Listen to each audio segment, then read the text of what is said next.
Muy bien, estamos en nuestra primera carta a los Corintios, ya terminando el estudio de esta carta del apóstol Pablo, y hoy continuamos en el capítulo 15.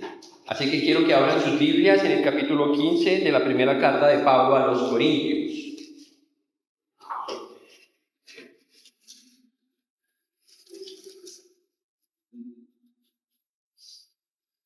Cuando están listos pueden decir amén. Todavía hay algunos que no.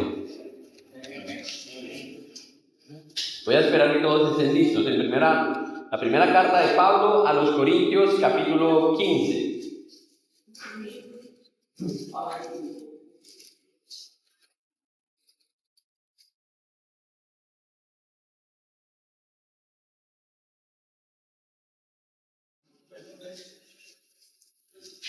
Cuando estén listos, digan amén. ¿Estamos listos? Bien. Bueno, quiero pedirles un favor más, aparte del amén. Quiero pedirles esta mañana que antes de iniciar este mensaje, usen su imaginación para poder recrear la introducción de este mensaje. ¿Sí? Y quiero pedirles que hagamos este ejercicio.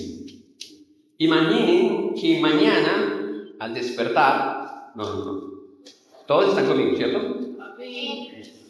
Ok. Que mañana al despertar, todos los noticieros del mundo y las redes sociales están compartiendo una noticia histórica, muy importante para esta parte del mundo. Dicen los historiadores, los más famosos del mundo, y todos los arqueólogos se han unido a ellos, los más reconocidos, los más estudiados, todos los científicos, hicieron una rueda de prensa y el comunicado de ellos, después de hacer una investigación y después de ratificar las pruebas, ellos han dicho que Simón Bolívar nunca existió.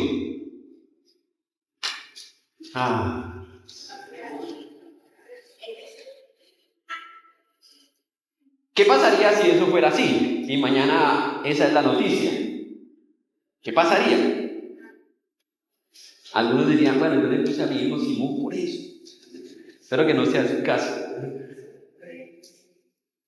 ¿Qué pasaría con todo lo que aprendimos de Simón Bolívar?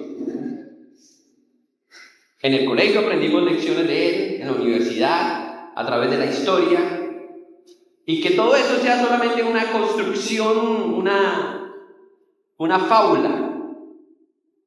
¿Qué pasaría? ¿Cambiaría eso lo que usted va a hacer mañana?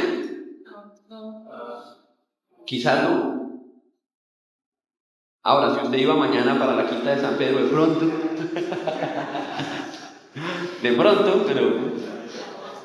pero sí tendríamos que tirar algunos libros, ¿verdad? Como despojarlos de algunas cosas, habría que quitar monumentos de algunas ciudades, habríamos que destruir algunas estatuas, habría que redescribir la historia de algunos lugares porque algunos se quedarían sin trabajo, ¿sí? Habría que cambiar parte de nuestro himno nacional, que también habla de Simón Bolívar. Muchas cosas cambiarían porque el fundamento de esa historia ha desaparecido.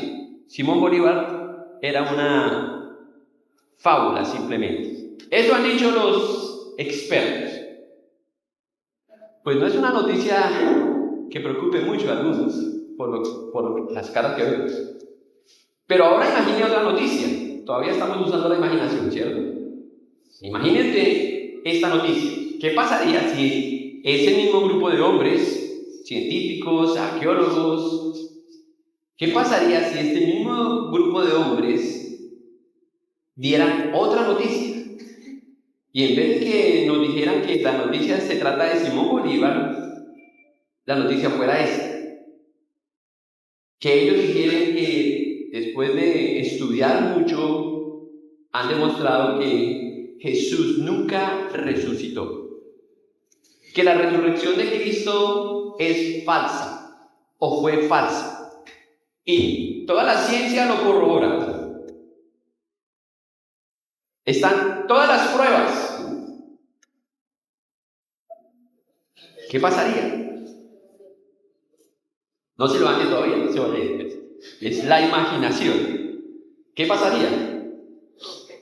Obviamente los domingos bajaría la asistencia en la iglesia, ¿cierto? Creo que algunos dejarían de asistir, obvio.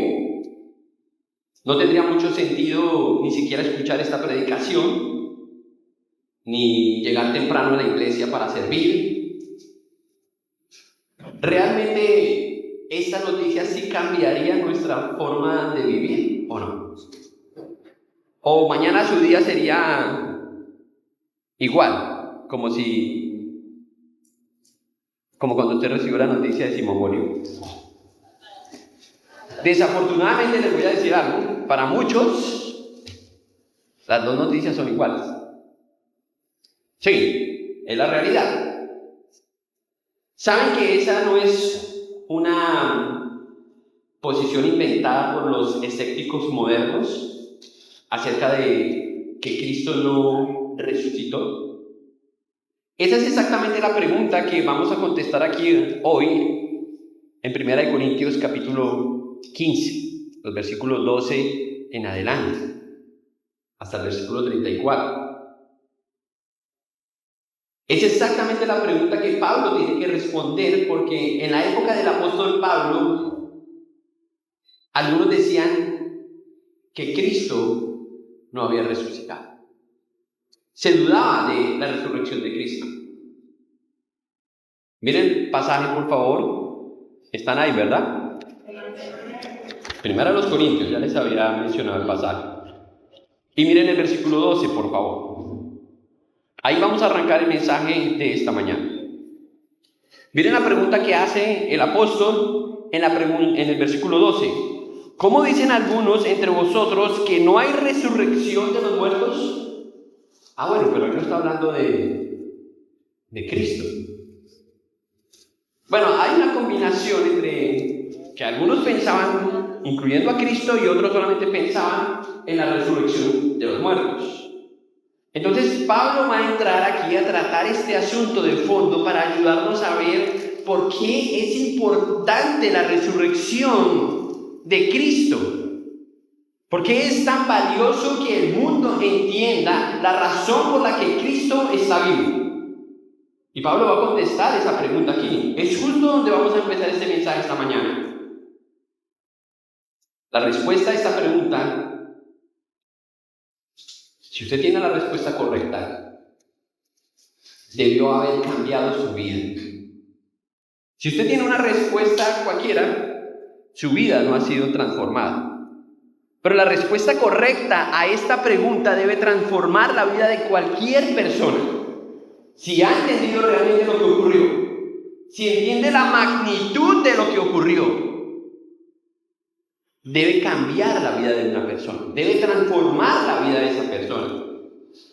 Entonces yo quiero que me acompañen a través de estos minutos, quiero que me acompañen con una pregunta en su mente, para que el texto nos conteste esa pregunta. Y la pregunta es, ¿por qué importa tanto la resurrección de Cristo?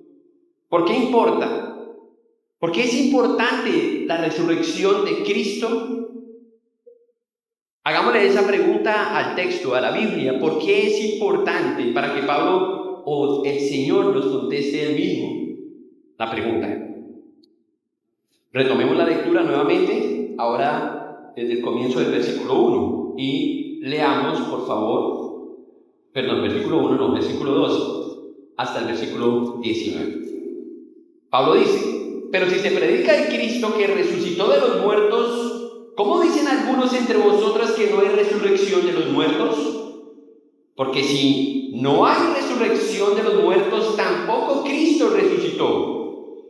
Y si Cristo no resucitó, ¿qué dice? Vana es entonces nuestra predicación, vana es también nuestra fe, y somos hallados falsos testigos de Dios, porque hemos testificado de Dios que Él resucitó a Cristo, al cual no resucitó. Si en verdad los muertos no resucitan. Porque si los muertos no resucitan, tampoco Cristo resucitó. Y si Cristo no resucitó, vuestra fe es vana. Aún estáis en vuestros pecados. Entonces también los que durmieron en Cristo perecieron. Y si en esta vida solamente esperamos en Cristo, somos los más dignos de conmiseración de todos los hombres. Qué bueno que tengamos este pasaje acá. Después de haber escuchado la importancia del Evangelio y que el Evangelio es el fundamento de la fe, de la vida cristiana, no hay una forma de describir el Evangelio sin hablar de la resurrección de Cristo. Porque la resurrección de Cristo es el clímax del Evangelio. Resume la vida de Cristo, su muerte y obvio su resurrección, dándole importancia a todo lo que Él hizo, la razón por la que Él vino. ¿Por qué importa tanto la resurrección de Cristo en estos versículos, versículo 12 al versículo 19? Este es el primer punto. Sin la resurrección, toda nuestra fe pierde sentido. Dos veces leímos en el texto, vana es nuestra fe. Vana es nuestra fe. Pablo responde a un grupo de creyentes. Esto es lo interesante, que estos son cristianos como usted y como yo. Él no está hablando al mundo, a los egipcios, no está hablando a los escépticos, está hablando a la iglesia en Corinto, que afirmaban que no había resurrección de los muertos. Esto es una forma sutil de decir que Cristo no está muerto. O sea, ellos abiertamente, directamente no están diciendo nosotros dudamos de que Cristo resucitó, porque quizás eso sería un problema. Ni siquiera estarían dentro de la iglesia, pero estaban dudando de los cristianos, de que los cristianos resucitaran. Entonces Pablo trata este problema, nos revela un problema serio en la fe cristiana, un problema que los primeros cristianos tuvieron que tratar, los cristianos del primer siglo. Notar que estaban negando necesariamente que Jesús había resucitado, directa o indirectamente, era un problema para los discípulos, era un problema para la fe cristiana. Lo que negaban era la resurrección futura de cualquier cristiano. Esto da esperanza a la fe cristiana. ¿No saber qué va a pasar al final de la historia? Nadie quiere creer en algo que al final no ofrece algo mucho mejor. No ofrece una verdad absoluta. Eso es lo que distingue la fe cristiana de muchas otras religiones del mundo moderno. Es importante notar aquí en el texto que ellos no estaban negando a Jesús. ¿Por qué eso es importante? Porque lo que ellos querían hacer era de alguna forma, entre los mismos cristianos, sembrar duda del destino de ellos. No del de Cristo, porque finalmente Jesucristo ya no estaba. Pero era sembrar duda entre ellos de su fe y de dónde ellos habían puesto su confianza, su esperanza. No sabemos si esto es por la influencia griega, por la influencia de la idolatría del momento. Puede ser que esto es así. Creo que la filosofía tenía mucho que ver del momento, la filosofía griega, que ellos despreciaban de alguna manera el cuerpo y veían la salvación como una liberación del alma. Entonces, lo más importante era lo que hacíamos con el cuerpo en el momento. Y al final la muerte simplemente era una liberación y el alma no importaba lo que iba a pasar. Por eso los griegos eran tan famosos. Entonces, ustedes ven los desmanes que en su forma de vivir. Una conducta completamente inmoral, porque lo más importante era cumplir todos los deseos de la carne, todo lo que puedas hacer mientras estés vivo, porque al final tu alma se va a liberar de tu cuerpo y va a ser libre. Ese era el pensamiento, esa era la filosofía griega. Pero creo que de alguna forma eso no se filtró en la iglesia y estaba muy cerca de los cristianos. Y Pablo lo notó y Pablo Pablo responde a ellos entonces, introduce este mensaje como una necesidad urgente y pegada a la letra del Evangelio. Él hace un llamado a la iglesia. Pablo les demuestra que esa idea es incompatible con el Evangelio. O sea, no puede haber un Evangelio si no hay resurrección. Si no existe resurrección para los creyentes, entonces, si no existe resurrección para los creyentes, entonces tampoco Cristo resucitó. Ese es el argumento de Pablo. Aquí Pablo claramente nos está mostrando un problema en la iglesia. Un problema que algunos, como ya dije, habían abrazado. Ahora, si no existe resurrección para los creyentes, ¿qué esperanza tiene el cristiano? ¿Qué esperanza tiene el cristiano? ¿Cuál es nuestra esperanza? Bueno, eso varía mucho porque algunos simplemente tienen una esperanza muy humana. Pero la esperanza de un verdadero cristiano finalmente tiene que ver con la resurrección, o tendría que ver con la resurrección. Jesús fue verdaderamente hombre y su resurrección es nuestra garantía, o es la garantía de nuestra esperanza. Es la garantía de toda nuestra fe. Y eso es lo que Pablo va a demostrar. Pablo desarrolla las consecuencias de esa idea, de esa hipótesis de que Cristo o que los cristianos no van a resucitar. Miren el versículo 14. Dice el versículo 14 que la predicación entonces es una mentira. Por eso la resurrección de Cristo es importante. Que la fe sería inútil. Versículo 14. Que los apóstoles o los seguidores de Cristo serían falsos testigos. Versículo 15. Versículo 17 dice que seguiríamos bajo la culpa y el control del pecado. ¿Ven lo importante de que entendamos que Cristo resucitó y que también hay esperanza con Cristo para los que creyeron en Él? Pablo dice en el versículo 18, miren el versículo 18, por favor. Versículo 18, entonces también los que durmieron en Cristo perdieron el tiempo. En la hipótesis de que no hay resurrección, todo esto es vano, es pérdida de tiempo. Nos han engañado, nos han hecho creer algo falso, dice Pablo. Esa es la hipótesis de Pablo. Pablo no está diciendo que eso sea cierto. Pablo no, obviamente, él está usando la misma hipótesis de ellos para decir, entonces todo lo que estamos haciendo es mentira, es falso, es vano. Él está llevando su argumento hasta lo absurdo de la imaginación de ellos para que vean lo que pasaría con la fe cristiana si la resurrección no fuera una realidad. Solamente para llevar esto a las proporciones de la importancia de la resurrección en el Evangelio. Eso es lo que Pablo está haciendo.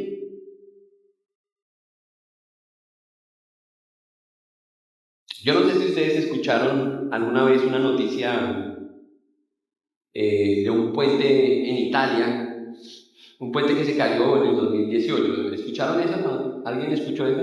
Yo sé que fue hace rato.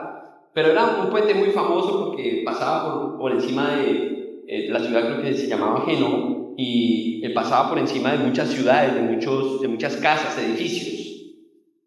Y el puente gozaba de mucha fama, de mucha reputación ese puente. Pasaban miles de vehículos diariamente por encima del puente. Durante años ese puente fue la inspiración de esa ciudad. Nadie imaginaría que ese puente colapsara algún día. Pero el día que pasó, cayó gran parte de la estructura. Se dio. El puente se vino abajo y algunos dicen que murieron entre 35 y 44 personas. No sé la cifra exacta.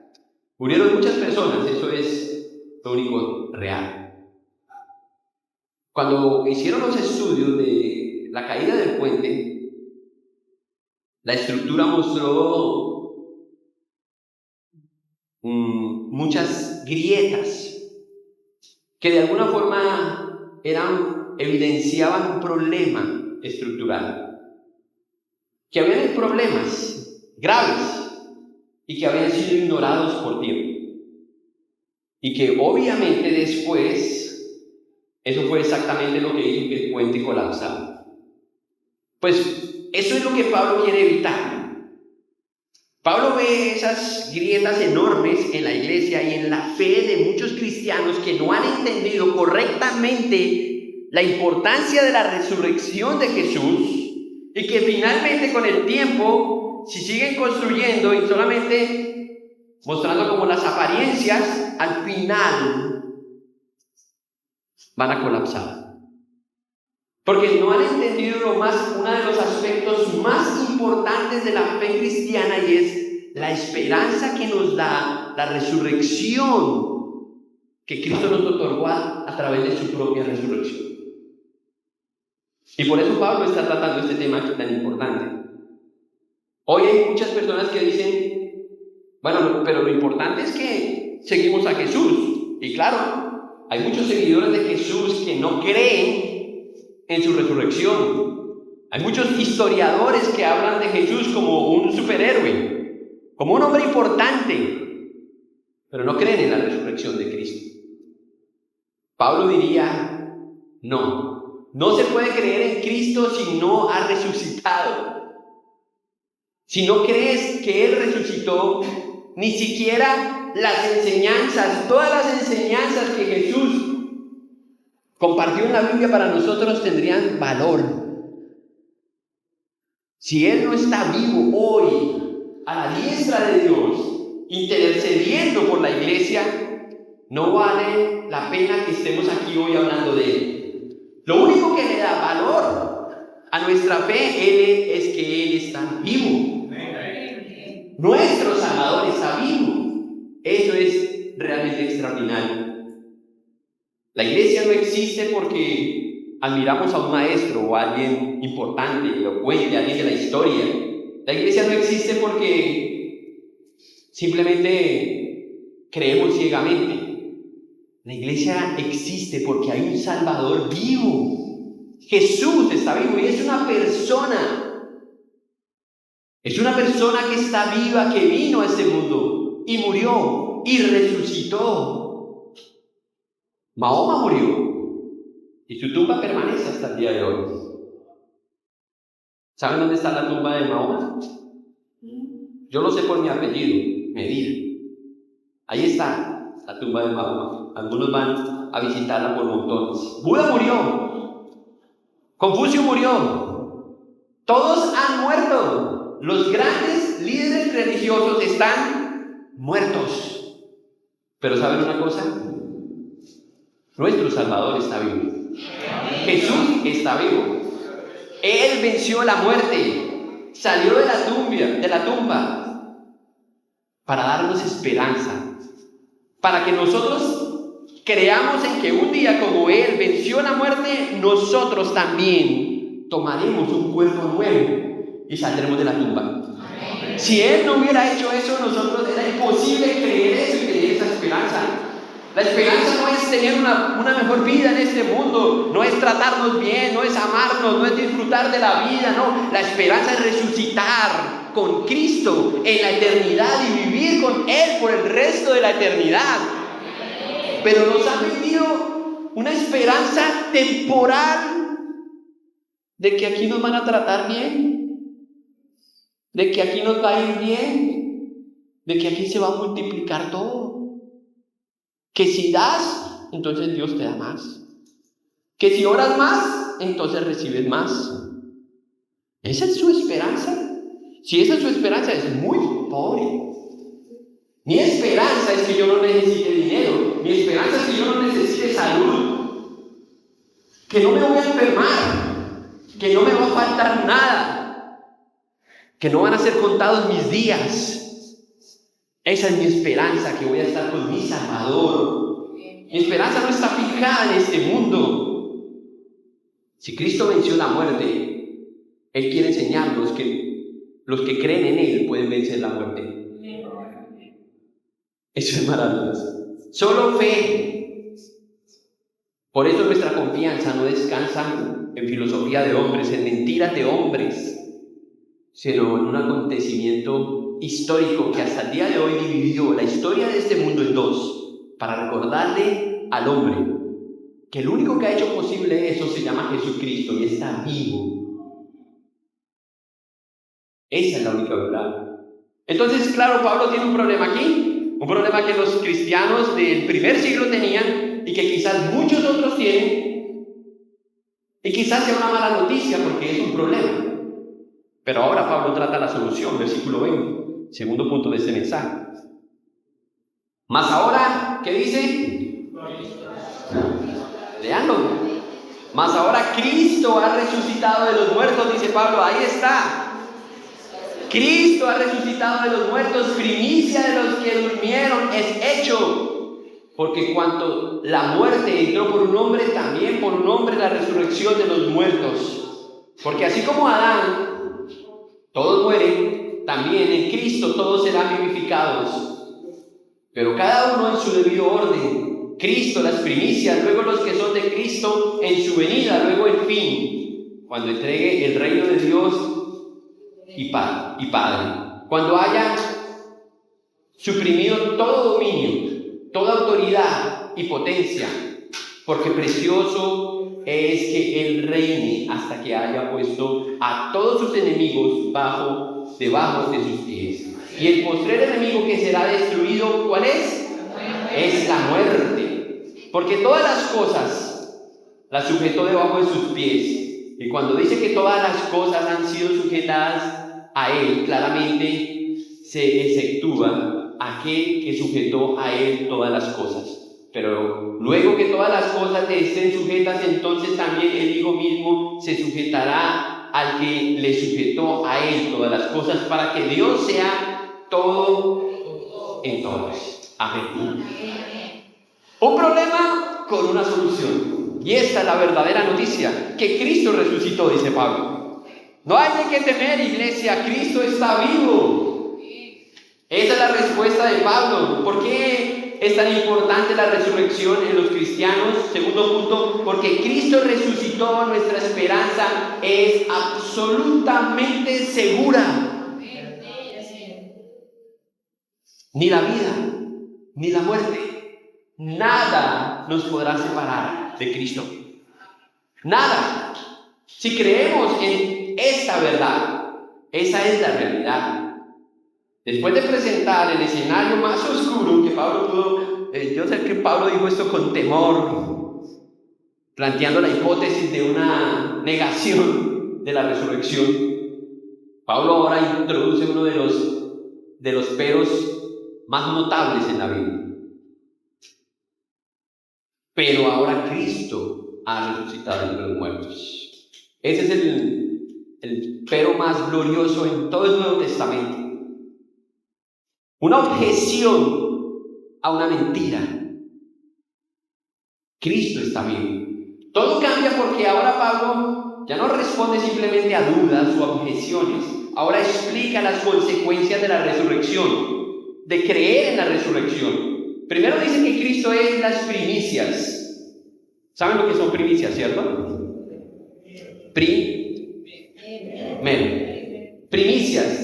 Las primicias eran la primera parte en las cosechas. Más que todo se refería a eso en el Antiguo Testamento. En el libro de Levítico habían órdenes específicas para tratar los primeros frutos, el primer resultado de la tierra.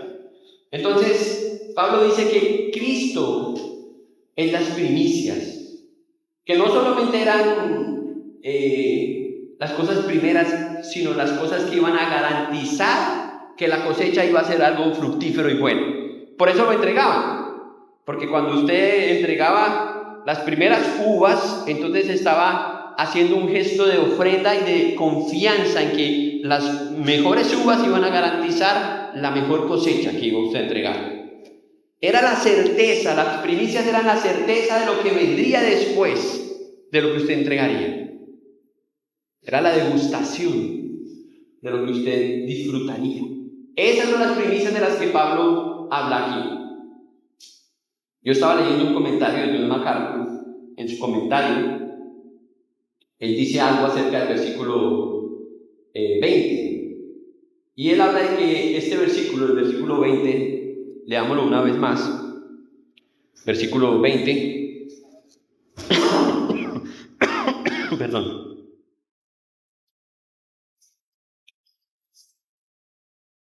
Mas Cristo ha resucitado de los muertos, primicia de los que durmieron es hecho. Dice John MacArthur en ese versículo,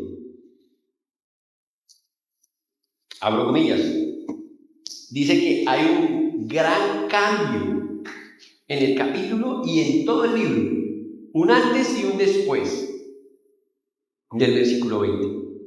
Y por eso este es uno de los peros más extraordinarios. Después de mostrar lo absurdo de una fe sin resurrección, Pablo revela la única realidad inspiradora y esperanzadora para el cristiano, que Cristo y las primicias de lo que Él hizo son el sello de nuestra esperanza. En las fiestas judías, cuando uno presentaba, dependiendo de lo que sembrara, era como una garantía de lo que vendría en la cosecha. Esta es la garantía de los cristianos. Lo que Cristo hizo. Este es el sello. Ahora, yo no sé si ustedes han pensado en este pasaje. Y algunos me han hecho la pregunta de este versículo puntualmente, que es, si al decir que Cristo fue las primicias de la resurrección, no significa que Él fue el primero que resucitó. ¿Cuántos creen que eso es la interpretación del pasaje? Levanten la mano. ¿Yo soy el único que cree? No, sí. Ya, ahora sí. Ya somos tres. Es difícil el pasaje porque uno piensa, ok, en el Antiguo Testamento vimos personas resucitar, ¿cierto? ¿Quién fue el primero que resucitó? El hijo de la viuda. No sabemos el nombre, así que no inventen. Solamente el hijo de la viuda. Lo resucitó Elías, ¿cierto? También el hijo de la tsunamita. Estamos hablando de personas que resucitaron en el Antiguo Testamento. Luego, el hombre que tocó los huesos de Eliseo también resucitó. Hay varias evidencias en la Biblia, en el Antiguo Testamento, de personas que resucitaron. En el Nuevo Testamento vemos la hija de Jairo. Vemos también la hija de una viuda, ¿sí? El hijo de una viuda. Vemos a Lázaro. Entonces, cuando dice que Cristo es las primicias, el primero de la resurrección, ¿cómo entendemos? Y ya vemos con algunos ejemplos en el Antiguo y en el Nuevo Testamento que ya hay otros que resucitaron primero que Cristo. No, había ser. Resucitaron cuando fallecieron. Ok. Bueno, cuando Pablo responde a esta pregunta, cuando Pablo hace esta mención, incluso los apóstoles también resucitaron a otras personas. No los vamos a mencionar. Pero la respuesta es que ninguna de esas personas experimentó la misma resurrección de Jesús. ¿Cómo lo sabemos? Porque todas esas personas volvieron a morir. El único que sigue vivo es Jesús. Porque Cristo tomó un cuerpo y lo glorificó. Y hasta el día de hoy vive en ese cuerpo glorificado. Y esa es justamente la primicia de la resurrección de Cristo. Que Él es el primero que resucita, pero no va a volver a morir. Esa es la esperanza. De pronto hay alguien aquí que haya dicho, no, yo también estaba ahí en la UCI, ya me habían dicho que, y está aquí. Digamos que también resucitó, pero seguramente va a morir. Pero la esperanza para los cristianos es que van a resucitar y van a tomar un cuerpo glorificado como el de Cristo. Esa es la esperanza. Todos los que mencionamos que resucitaron, volvieron a morir. Ninguno de ellos está vivo. Cristo no. Él está vivo. Hay un debate con un pasaje ahí. ¿Recuerdan el pasaje donde las mujeres llegan y se acercan a Jesús y Jesús dice, no me toque todavía? ¿Cierto? Yo estaba revisando este pasaje porque hasta el día de, la semana pasada, yo pensaba que esa era la razón, que Jesús no había sido glorificado. Pero leyendo otros evangelios después Jesús deja que otras personas se acerquen. Entonces tuve que ir más a fondo para mirar el pasaje que realmente no tenía que ver con el contacto, sino que algunas personas estaban, cuando dice que las mujeres se acercaban, era que se acercaban para agarrarlo y no dejarlo ir. Entonces Jesús dice, espera, que no he terminado. ¿Sí? Pero no tiene que ver con de momento que todavía su cuerpo no estaba haciendo o estaba en proceso de glorificación. Eso fue suficiente en los 3 días muertos y haber resucitado. Por eso después Él permite a los más incrédulos incluso que usen sus dedos para certificar que es su cuerpo. Por eso después hay más de 40 personas que atestiguan la presencia de Cristo. Bueno, no son 40, son más de 400 personas. 40 días. Pero muchas personas atestiguan de la resurrección de Cristo. Él les dio el tiempo suficiente para que se dieran cuenta que no era una promesa falsa. Cuando hablamos de un cuerpo físico glorificado, estamos hablando de un cuerpo que fue transformado por el poder de Cristo, adaptado para poder vivir por toda la eternidad, sin límites de edad. Un cuerpo que ya no necesita lo que nuestros cuerpos necesitaron. Eso es un cuerpo glorificado. Obviamente eso solo lo hace el Señor. Adaptado para la vida eterna, pero también libre del pecado, libre de corrupción, libre de enfermedad, libre de muerte especialmente. Nuestro mayor problema es la muerte. Pastor, pero yo no estoy enfermo, pero todos aquí estamos muriendo. Qué mala noticia, ¿cierto? Todos aquí estamos muriendo. Usted hoy está gastando una línea más de su batería. Vamos acercándonos cada día más. Hoy estamos más cerca a ese día. Y cada día estamos avanzando hacia allá. Espero que eso no le desanime. Y si usted se desanima, quiero que ponga su confianza en la resurrección. Porque lo único que pasaría entonces es que usted se está acercando a que su esperanza se haga real y su fe se haga viva. Porque es la razón por la que Cristo murió.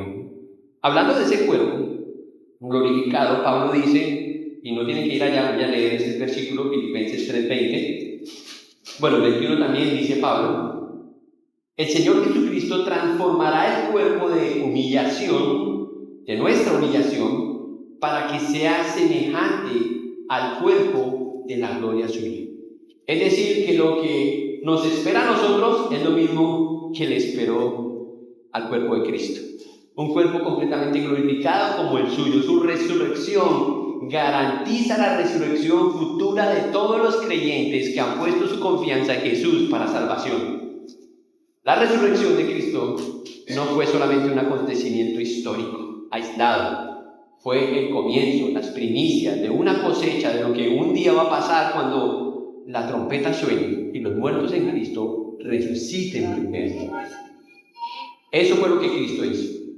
Cristo no resucitó solamente para hacerse parte de esta historia o para dividir el mundo en dos. No resucitó para sí mismo. Resucitó para darle esperanza a los que puedan a creer en Él y a confiar en Él. Esa es la razón por la que Jesús resucitó, porque garantizaría realmente que nuestra fe es real.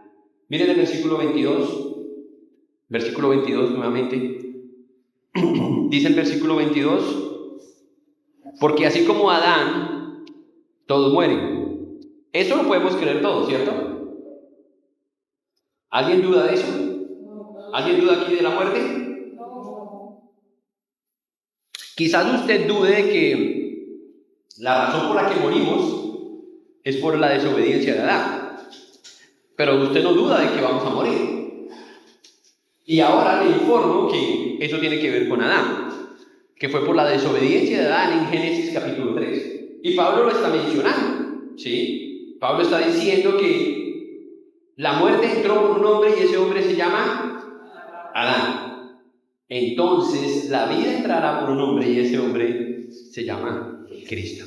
Si la muerte entró por un hombre, la vida entra por un hombre y ese hombre es Jesucristo. Ahora, eso no es un plan que nació en Belén, no. Si ustedes leen cuidadosamente Génesis capítulo 3, creo que es versículo 15, si mi mente no me falla, ustedes van a recordar ahí que la promesa de Dios en ese momento era que la cabeza de Satanás sería aplastada. Es decir, que la muerte no tendría poder absoluto o definitivo sobre el pecado. Y eso lo demostró Cristo en la cruz. Eso fue lo que hizo Jesús. Pablo representa a dos hombres. Uno que lo queremos mucho, porque es el heredero de la muerte, y el otro al que anhelamos, y solamente tenemos que creer que es el heredero de la vida eterna, a través de quien heredamos la vida eterna. Todo en el orden en que Dios dispuso la resurrección para que podamos creer en Él. Cristo fue el primero, después vendrán los que son de Cristo y Él regresará. Mire el versículo 24. Pablo completa ese orden. Pablo describe el orden de los acontecimientos. Cristo resucitó, los creyentes resucitarán cuando Él regrese, versículo 23, y después vendrá la consumación del plan. El final de la historia, cuando muchos sean testigos de lo que creyeron. Será el gran triunfo de los creyentes, del reino de Dios y de todos los que decidieron poner confianza en Jesús. Cuando finalmente Cristo haya destruido definitivamente al último enemigo que tiene Cristo. Algunos dicen que el enemigo de Jesús es el diablo. Y ciertamente, pero su enemigo número uno es la muerte. Y el día que suene la trompeta, ese día, el enemigo quedará aplastado. Porque hasta entonces la muerte tendrá dominio sobre los cristianos. Hasta entonces. Y después recibiremos un cuerpo glorioso para disfrutar de lo mismo que el Señor está disfrutando en este preciso momento mientras nosotros estamos aquí. La presencia de Dios. La historia tiene que terminar como Dios la planificó, con la esperanza de un Dios glorioso. Yo no puedo creer que nosotros tengamos una esperanza tan pobre de pensar simplemente que vamos a tener casa, carro y beca en este mundo y que todo va a estar bien acá. Al final, nada de esas cosas vamos a llevar. Lo único que sale de este mundo es nuestra fe. Eso va con nosotros. Y eso es lo que determina el lugar donde vamos. Yo no sé cuando ustedes miran el sol. A mí me gusta, en mi casa, si uno madruga, uno ve el sol salir detrás de las montañas. Yo estoy un poco más cerca de las montañas que ustedes. Y uno sabe, sin uno haber visto el sol, uno sabe, ahí viene. Porque parece que los rayos empiezan a empujar las nubes. Pero ese primer rayo de sol al amanecer nos da una idea de que empezó un nuevo día. Y de que el sol viene. Ese que no nos gusta tanto, ¿no? Aunque no vemos todo el sol, ya sabemos que viene un nuevo día. Y podemos tener confianza de que va a pasar. O sea, al final, él va saliendo, va aclarando y toca bajarnos porque ya está haciendo tarde. Ahí está el nuevo día. Bueno, Cristo es el rayo del sol que nos asegura lo que vendrá, que el día vendrá, que nuestra esperanza es segura, que su tumba está vacía, que un día todos los que pertenecen a Él también vencerán la muerte como Él lo hizo y sus tumbas también también quedarán vacías.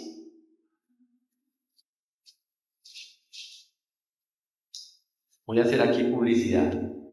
No gaste mucho en la tumba, bueno. No invierta mucho en eso. Va a quedar vacío. No es un lugar donde vamos a estar mucho tiempo. No es el lugar donde no es nuestra última morada. No es así, hermanos. Nuestra esperanza es estar con Cristo. Amén. Muchos viven como si no hubiera un mañana, como si no hubiera esperanza. Después de la muerte no va a pasar nada, dicen algunos. Otros viven con miedo en el futuro, porque no saben, porque no tienen esperanza. Algunos solamente temen envejecer, temen enfermarse, porque no saben que la muerte vendrá, porque para ellos la muerte es el fin, porque no tienen esperanza. Pero para el cristiano, la enfermedad y la muerte no es el fin, es la resurrección. Ese es el final del cristiano, la resurrección. Nuestro caso es diferente porque tenemos una esperanza diferente, y eso es lo que Pablo quiere que recordemos. Eso es lo más valioso que podemos adquirir en este mundo, hermanos. Y usted no lo puede comprar con ninguna obra que usted haga, con nada de lo que usted haga. Solamente necesita creer. Y entonces usted será el hombre o la mujer más afortunada cuando crea en eso. Versículo 29. De otro modo, dice Pablo, regresa otra vez a sus objeciones. De otro modo, ¿qué harán los que se bautizan por los muertos? Si en ninguna manera los muertos resucitan. ¿Por qué pues se bautizan por los muertos? ¿Y por qué nosotros peligramos a toda hora? Os aseguro, hermanos, por la gloria que de vosotros tengo en nuestro Señor Jesucristo, que cada día muere. Sí, como hombre batallé en Éfeso contra fieras. ¿Qué me aprovecha si los muertos no resucitan? Comamos y bebamos porque mañana moriremos. No erréis. Las malas conversaciones corrompen las buenas costumbres. Velad debidamente y no pequéis, porque algunos no conocen a Dios. Para vergüenza vuestra lo digo. ¡Wow! Pablo termina esta última parte de este mensaje contestando a la pregunta. ¿Recuerdan cuál era la pregunta? ¿Cuál es la pregunta que tenían que tener en la mente? ¿Por qué importa tanto la resurrección? Pablo termina este tercer punto diciendo la tercera razón por qué la muerte es importante para los cristianos en estos últimos versículos. La esperanza de la resurrección transforma nuestra manera de vivir. Al final, su vida debe revelar si usted cree o no cree en la resurrección. ¿Sí? Sencillo. Su vida debe revelar si usted cree o no. Entonces, Pablo, después de mostrarnos el problema en los primeros versículos, luego solucionar el problema en los versículos, ¿qué era? Versículos 20 al 28, ¿cierto? 28. Ahora, en los versículos 29, lo que él va a hacer del versículo 29 al versículo 34 es que nos va a ayudar a nosotros en la doctrina de esta enseñanza, Pablo, con una pregunta. Y miren la pregunta que hace ahora. Miren la pregunta que hace ahí. ¿Qué harán los que se bautizan por los muertos si en ninguna manera los muertos resucitan? Versículo 29. Ahora, esto es un poco extraño, ¿cierto? Porque no es una doctrina de la iglesia que uno se bautice por los muertos. De hecho, sí es una doctrina de una iglesia que no es iglesia, que son los mormones, los que se bautizan por los muertos. Pero Pablo no está hablando de eso acá. Quiero que entendamos bien eso. Pablo no está hablando de eso, sino que Pablo dice, ¿cómo nos vamos a bautizar por los hermanos que ya murieron y nos enseñaron las cosas? Ese es el sentido de lo que Pablo está diciendo. O sea, Pablo sabía que algunos hermanos de la fe ya habían muerto y por lo que ellos le enseñaron, ellos se bautizaban. No era que se bautizaban por los muertos, sino por lo que los muertos enseñaron. Entonces, ¿qué sentido tiene bautizarme por algo que alguien me enseñó que está muerto y no tiene resurrección. ¿Entienden lo que Pablo está diciendo? Ese es el punto de Pablo. Entonces Pablo dice, la esperanza de la resurrección debe transformar nuestra vida. Y por eso es que Pablo dice, es decir, si la resurrección no existe, entonces, ¿por qué vivimos como vivimos? ¿Por qué vivir de una manera? ¿Por qué asistir a una iglesia? ¿Por qué tener disciplinas espirituales? Y él menciona varios ejemplos.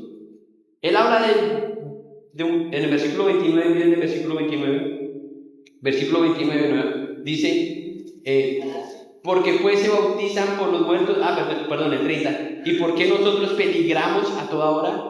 Pero dice, ¿por qué esforzarnos? ¿Por qué las dificultades de la vida si no hay resurrección? Eso no tiene sentido. ¿Cómo así? No tiene ningún valor para nosotros. Si Cristo no resucitó, yo no debo esforzarme. Él habla de sí mismo. Él estaba arriesgando su vida constantemente para predicar el Evangelio, para predicar a los inconversos el Evangelio. Eso fue un sacrificio para él. Eso no fue algo como lo vemos hoy los domingos, desde un púlpito, sentado, ¿cierto?, en la oficina preparando un mensaje cada 8 días, ¿no? Si usted lee la segunda carta a los Corintios, el capítulo 11, usted va a encontrar ahí el sufrimiento del apóstol Pablo. Habla de persecuciones, habla de azotes, habla de encarcelamientos, naufragio, hambre, sed, peligros de ladrones, de judíos, de gentiles, de ciudades, de desiertos, peligros en el mar. Estos son los peligros que él está mencionando aquí.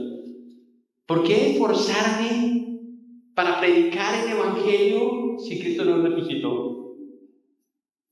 No, la vida de Pablo fue transformada por la resurrección, por la esperanza que él tenía. Entonces, si yo hago algo hoy como cristiano, si sirvo en algo, hago en un ministerio, tiene que ser por lo mismo, por mi esperanza.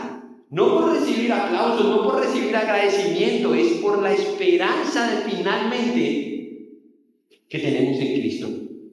Si no hubiera resucitado, lógico, entonces Pablo dice, hay una opción, y es la opción de los que no creen en la resurrección. ¿Cuál es? Ahí lo mencionó.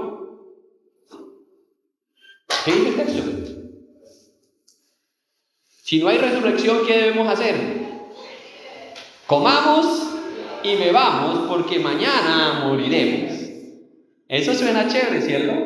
Y de hecho creo que, aunque la gente no lo reconozca, ese es el eslogan de vida de muchas personas. ¿Por qué? Porque ellos tienen sentido de que no importa lo que va a pasar mañana, al fin y al cabo todos nos vamos a morir. Si no hay resurrección para ellos, esa es la opción. Comamos y bebamos porque mañana moriremos. Esa es la conclusión de un no creyente. No importa lo demás. Démosle rienda suelta a este cuerpecito y que haga lo que le dé la gana. Aprovechemos de la vida, así lo dicen los jóvenes. Aprovechemos la vida. No nos dejemos engañar, dice Pablo. No erréis. No se dejen engañar. Vuelvan a su sano juicio y abran sus ojos y pongan su fe, su confianza, su esperanza en Jesús, porque Él está vivo. Eso dice Pablo. La doctrina correcta debe producir una vida diferente, no una vida de libertinaje, en la que usted siga disfrutando de los placeres de este mundo como si Jesús estuviera muerto. Jesús está vivo. Y si usted quiere agradarlo y vivir para su gloria, viva como Él. Pero muchas veces cristianos, estoy hablando de cristianos, viven como si Jesús estuviera sepultado. Eso es triste. Esa no es la fe cristiana. La doctrina correcta debe producir vidas de santidad. Esto no significa que no me voy a equivocar, significa que cuando me equivoco, acudo a Cristo, corro a Cristo, acepto su perdón, confío en su gracia, agacho mi cabeza Esa es la conducta del cristiano que cree en la resurrección. Yo escuché de un atleta, y de pronto muchos no lo conocen, pero creo que un par de personas sí lo conocen. Un atleta que se llama Eliud Kipchoge, algo así.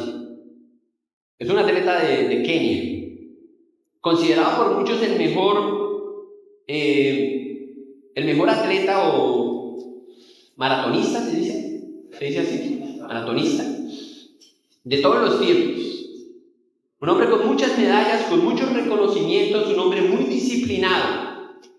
Ese hombre se dice que se levantaba antes que empezara a salir el sol. Muy temprano. Cuidaba todos los detalles de su salud para ser el mejor atleta. Su alimentación era la más estricta. Renunciaba a todas las comodidades, a todos los placeres que sus compañeros se daban. Aunque él lo podía hacer, no lo hacía. ¿Por qué? Porque este hombre estaba convencido de que la meta vale el sacrificio. Él estaba convencido de eso. Y Pablo dice algo semejante aquí, que él soportaba los peligros, el sufrimiento, porque sabía que había algo mejor.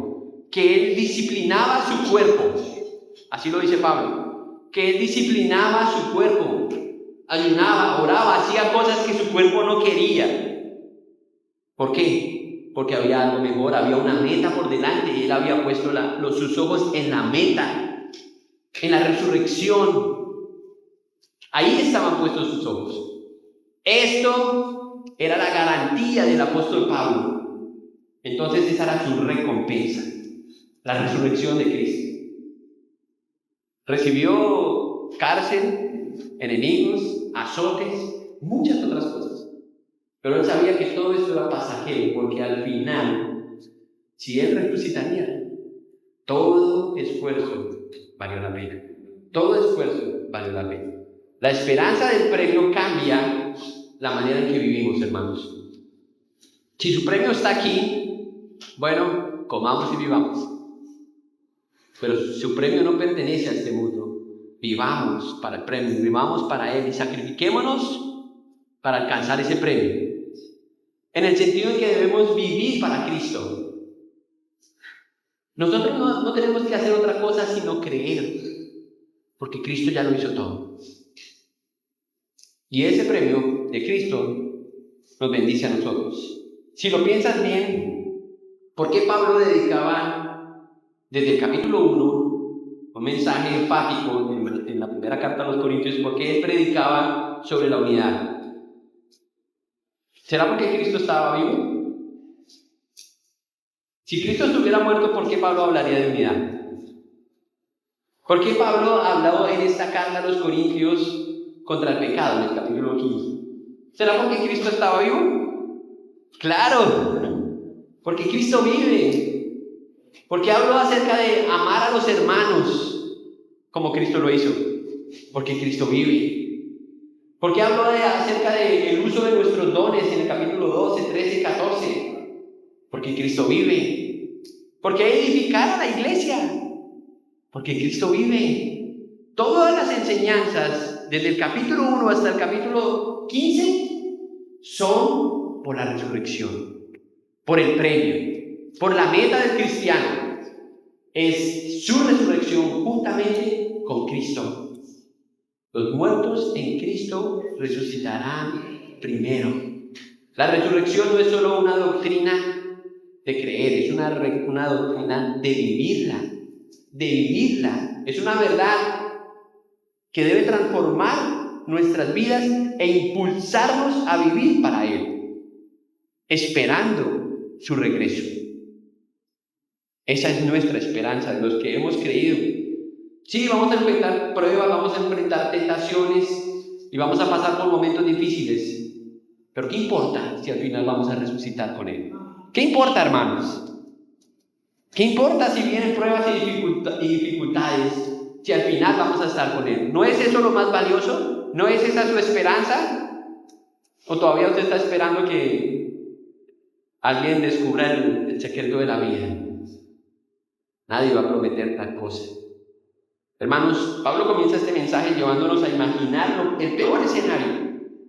Y el peor escenario era: no hay tal resurrección. Un cristiano sin resurrección es un caso perdido. No hay sentido. La fe no tiene sentido. La predicación tampoco. No hay tal perdón, no hay tal esperanza. Y ustedes acaban de perder el tiempo si están aquí y no creen en la resurrección de Cristo. Pero inmediatamente Pablo nos condujo a la verdad, a la única verdad que puede hacer que la historia suya, no la del mundo, la suya sea diferente. Que Cristo resucitó para darte vida. Jesús dijo: yo soy la resurrección y la vida. El que crea en mí, aunque esté muerto, vivirá. Es todo lo que Jesús quiere que creamos. De eso trata todo lo que Él enseñó y habló. Es lo más importante en sus enseñanzas. La resurrección es una doctrina reservada para el futuro de todos los creyentes. La esperanza que sostiene a la iglesia, hermanos, es esta, la resurrección, y la motivación para vivir fielmente para el Señor. No es que la iglesia crezca, no es que tengamos más líderes o más pastores, no. Que si Cristo viene mañana nos encuentra haciendo bien, para ser llamados buen siervo fiel. A cada uno. Esa es nuestra esperanza. Esa es exactamente la conclusión a la que llega Pablo. Porque Cristo vive y vale la pena vivir para Cristo. Usted tiene que tomar la decisión. Si sigue viviendo para sus propósitos o para los propósitos divinos y eternos, como nos enseña Pablo aquí en esta carta a los Corintios. Cierren sus ojos y oremos por un momento.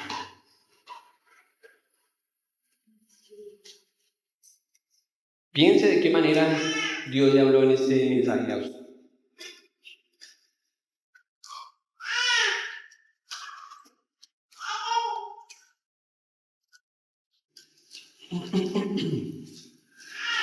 Quizás sí, usted ha escuchado de Jesús muchas veces, usted incluso ha hablado de la resurrección de Jesús.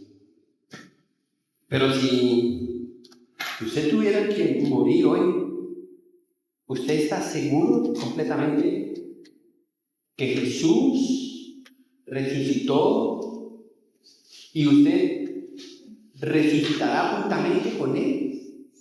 ¿Está usted seguro de eso?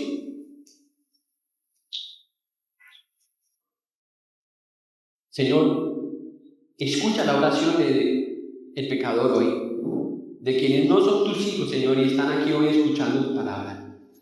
Quizás ellos necesitan hoy tener esa esperanza, una esperanza superior a solamente la que este mundo les ha dado, sus credenciales, su vida. Y hoy te ruego, Señor, que esa persona o esas personas den el primer paso y acudan a ti, reconociendo que son pecadores, que tienen puesta su esperanza en su talento, en el mundo, en cómo les va a ir en este mundo, y que incluso estén dispuestos a renunciar a él, solamente porque creen que lo mejor está por venir. Padre, yo sé que esto no significa necesariamente que toda nuestra vida tiene que cambiar, pero sí el enfoque de nuestra vida.